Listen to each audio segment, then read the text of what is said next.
Bienvenue sur ma chaîne dédiée à l'histoire des tortures et des châtiments. Votre abonnement serait grandement apprécié, car il m'encourage à produire des vidéos encore plus captivantes. Merci et commençons. C'était la lame qui façonnait les destins, une machine d'une efficacité glaçante, conçue pour couper non seulement des têtes, mais aussi de manière profonde les fondements d'une époque. La guillotine représentait bien plus qu'un simple moyen d'exécution. Elle incarnait la révolution, un instrument de terreur et un nivellement brutal des inégalités. Des places ensanglantées de Paris jusqu'à son dernier usage en 1977. Son héritage demeure gravé dans l'histoire, avec une implacable précision. Mais était-ce là de la justice, ou simplement un des massacres les plus notoires de l'histoire? La guillotine était née d'une volonté de révolutionner les exécutions dans la France du XVIIIe siècle. Avant son introduction, les méthodes d'exécution étaient aussi diverses qu'inhumaines. Les nobles avaient la chance de subir une décapitation à l'épée, tandis que les roturiers enduraient des morts lentes et cruelles, pendaisons, bûchers ou roues de supplice. Cependant, au cœur des idéaux radicaux de la Révolution française, un homme a décidé de mettre fin à cette inégalité. Le docteur Joseph Ignace Guillotin, à la fois médecin et homme politique, proposa une méthode d'exécution qui viserait à être équitable, réduisant la souffrance et assurant le même sort à tous, quel que soit leur statut social. Avec ma machine, je vous décapite en un instant, sans que vous ressentiez quoi que ce soit, déclarait-il. Cependant, Guillotin n'était pas l'inventeur de l'appareil, qui finira par porter son nom. C'est le docteur Antoine Louis, un chirurgien réputé, qui en perfectionna la conception mécanique. S'inspirant d'anciens dispositifs utilisés en Écosse et en Italie, Louis conçut une lame inclinée apte à couper net la nuque. Des artisans parisiens réalisèrent la machine, et en 1792, la guillotine était prête à être utilisée. Sa première victime fut Nicolas Jacques Pelletier, un criminel reconnu coupable de vol et d'agression. Le 25 avril 1792, il fut amené à l'échafaud sur la place de Grève, entouré d'une foule avide de spectacles. Quand la lame tomba, les témoins demeurèrent étrangement silencieux, sans doute impressionnés par l'implacable efficacité de l'outil. Cependant, leur fascination se transforma rapidement en déception.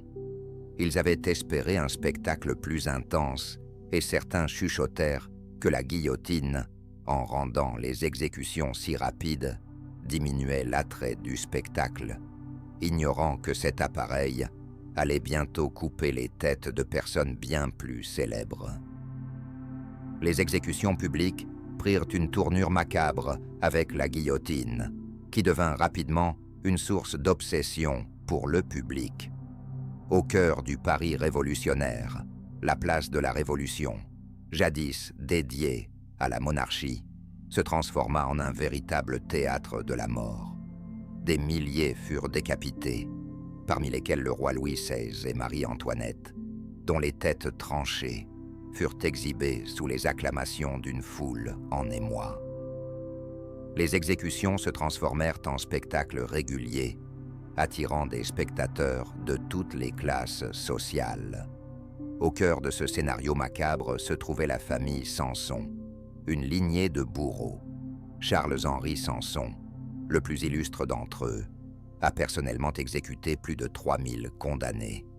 Revêtu d'un gilet rouge, il montait sur l'échafaud avec une rigueur méthodique, s'assurant que la justice ou la vengeance soit accomplie avec précision. Son travail devint si habituel qu'il affirma un jour « Je suis le dernier visage qu'il voit avant l'éternité ».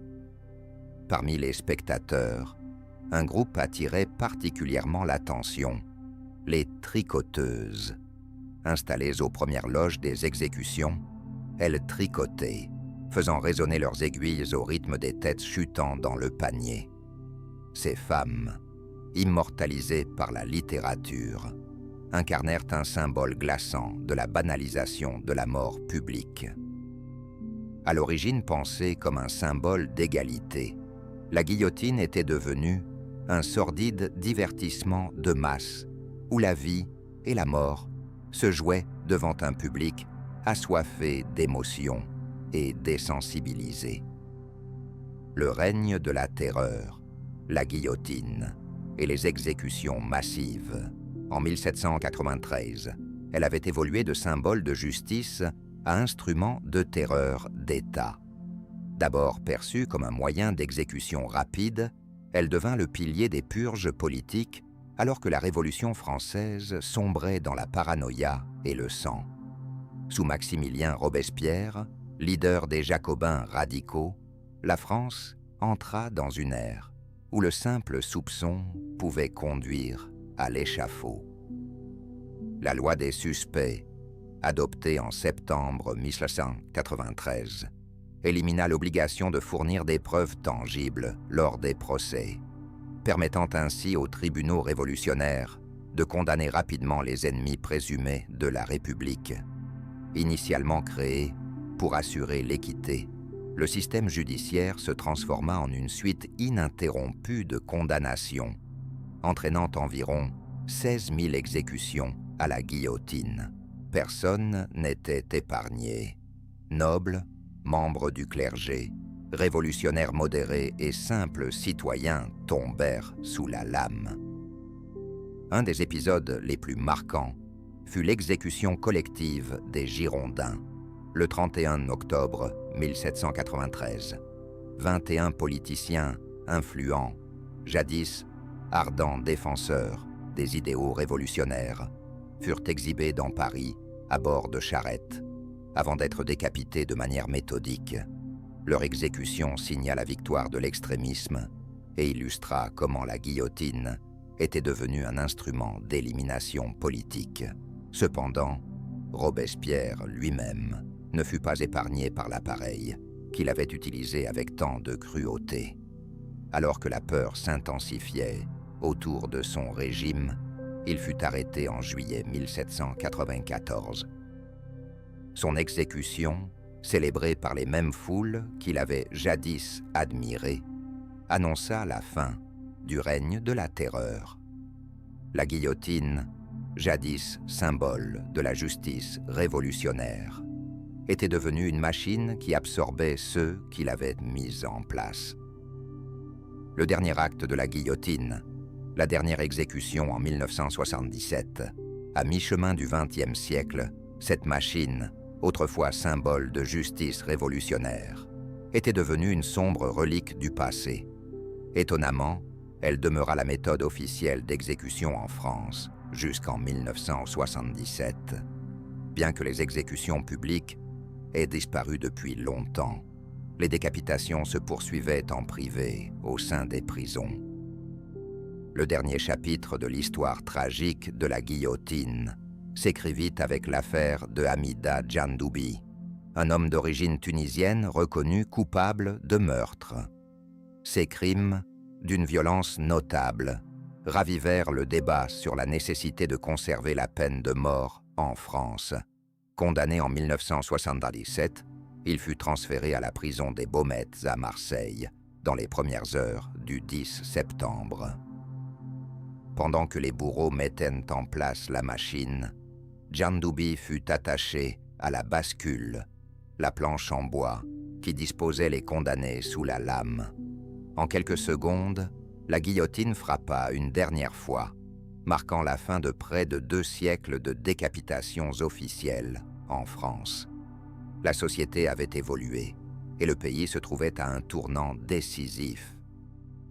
Les appels à l'abolition de la peine de mort se renforçaient, nombreux étant ceux convaincus que la peine capitale n'avait plus sa place dans une démocratie contemporaine. En 1981, sous la présidence de François Mitterrand, la France interdit officiellement les exécutions, rendant la guillotine obsolète. Ce qui était jadis considéré comme un instrument de justice humaine était désormais vu comme une relique d'une époque révolue. La mort de Djandoubi marqua également la fin de la guillotine, condamnée par le cours même de l'histoire. Née des idéaux révolutionnaires, la guillotine était censée représenter la justice, mais elle est rapidement devenue un emblème d'excès et de terreur. Sa lame n'épargnait ni les rois, ni les criminels, imposant ainsi une égalité dans la mort, tout en révélant les aspects les plus sombres de la nature humaine. Les gouvernements émergent et disparaissent, mais l'histoire montre que le pouvoir, exercé sans compassion, finit souvent par se retourner contre ses adeptes.